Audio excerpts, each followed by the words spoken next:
An accused cop killer and survivalist who eluded capture for 7 weeks in the woods of northeastern Pennsylvania remains behind bars this morning. Eric Frein was caught late Thursday and faces first-degree murder charges.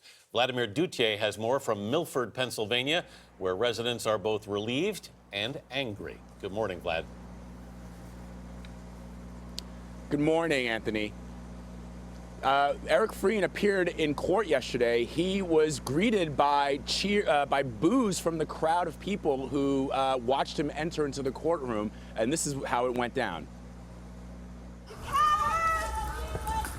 On Friday, Eric Frein was escorted out of the Pike County Courthouse, surrounded by Pennsylvania state troopers and crowds who'd gathered booing him. The families in this matter of Corporal Brian Dixon and Trooper Alex Douglas and the Pennsylvania State Police have suffered an unimaginable loss of unspeakable proportions. The accused cop killer looked haggard and gaunt, but authorities say he was in good physical condition apart from a cut on his nose. He had just been arraigned on first-degree murder charges, accused of ambushing and killing Pennsylvania State Trooper Brian Dixon and wounding Trooper Alex Douglas. Frein's capture Thursday evening ended a 48-day manhunt that involved thousands of law enforcement searching the heavily wooded Pocono Mountains. Lieutenant Colonel George Bivens was in charge of the search.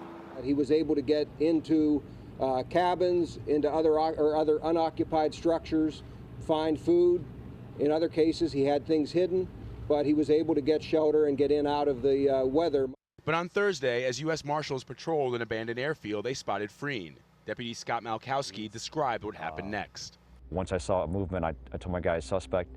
They immediately fanned out, flanked them. When we got about 25 meters, he finally spotted us.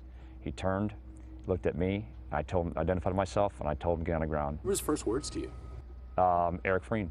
I said, who are you? And he said, Eric Frein. Officials had been bracing for a violent showdown, but in the end, the self-taught survivalist and military buff gave up without a fight. Did you once ever lose hope? It may take 2 months, 2 years, 20 years. We're going to get you. You were prepared to go as long as it took? As long as it took. Especially when it killed one of our brothers or sisters. With the manhunt over, children in Barrett Township were able to enjoy Halloween. Trick-or-treating had been canceled, but with Frein's capture, even the Pennsylvania State Police took part in the festivities. And now they can get back to normal, and it's just great fun for the kids, and we're glad that they got this night back.